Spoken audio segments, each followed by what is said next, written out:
शेतकरी मित्रांनो, आत्ता जे तुम्ही दोन व्हिडिओ पाहिलेले आहेत यामध्ये धुळे एक ठिकाणी पाऊस झालेला आहे व बीड जिल्ह्यात एक तुफान पावसाने हजेरी लावलेली आहे। अचानकपणे आलेल्या पावसामुळे काही ठिकाणी शेती पिकांचे नुकसान देखील झालेले आहे। मात्र आता राज्यातील बऱ्याच भागामध्ये पावसाचा जोर वाढणार आहे। कोणत्याही क्षणी राज्यामध्ये पाऊस हा आता बऱ्याच जिल्ह्यामध्ये आगमन करणार आहे, कारण की वादळी वाऱ्यासह तुफान जोरदार पाऊस पाहायला मिळत आहे। शेतकऱ्यांना वाटत देखील नव्हतं की अशा प्रकारे पाऊस येईल, मात्र दुपारनंतर जे आहे ते अचानक 10 ते 15 मिनिटांनंतर ढग ही जमू लागलेले होते। तसेच अर्ध्या ते 1 तासानंतर पावसासाठी पोषक वातावरण तयार होताच पावसालाही जोरदार सुरुवात झालेली होती। अशा प्रकारे अचानक पावसाचे वातावरण हे या दोन जिल्ह्यांमध्ये सक्रिय झालेले होते। तर आता राज्यातील बहुतांश भागात पाऊस हा पडणार आहे। त्यामध्ये कोणत्या जिल्ह्यात, त्या जिल्ह्यांची नावे देखील तुम्हाला लगेच सांगणार आहे। त्याकरिता व्हिडिओ शेवटपर्यंत बघा।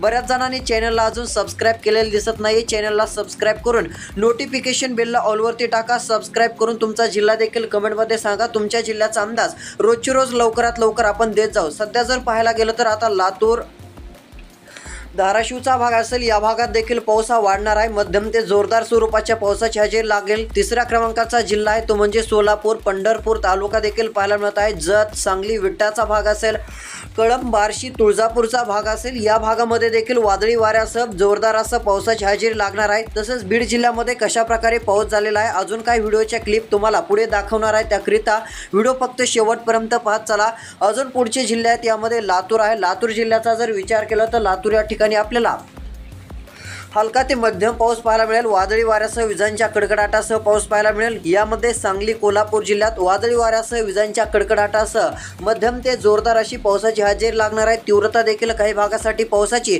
ही अधिक राहण्याचा अंदाज आहे। चॅनलवर नवीन असाल तर आता चॅनल सबस्क्राइब करून नोटिफिकेशन बेलला ऑलवरती टाका। व्हिडिओला लाईक करून तुमचा जिल्हा कमेंटमध्ये नक्कीच सांगा। तुमच्या जिल्ह्याचा अंदाज नक्कीच देऊ। तसेच इतर राहिलेले जिल्हे, यामध्ये धुळे, नंदुरबार असेल, सांगली, साताऱ्याचा आपण अंदाज पाहिला। धुळे, नंदुरबार या ठिकाणी देखील हलक्या ते मध्यम स्वरूपाचं वातावरण सक्रिय होईल। नाशिक या ठिकाणी देखील हीच परिस्थिती आहे। मात्र दिनांक जर विचार केला तर 4, 5, 6, 7 तारखेला तुरळक भागात पाऊस राहील। मात्र 6, 7, 8, 9 तारखेला राज्यातील पावसाचा जोर हा कमी होणार आहे। मात्र दिनांक 12, 13, 14, 15, 16 तारखेच्या दरम्यान पुन्हा एकदा राज्यामध्ये पाऊस वाढण्याचा अंदाज आपल्याला पाहायला मिळत आहे। तर शेतकरी मित्रांनो, बीड या ठिकाणी कशा प्रकारे पाऊस झालेला आहे तुम्ही इथून पुढे व्हिडिओची क्लिप बघू शकता।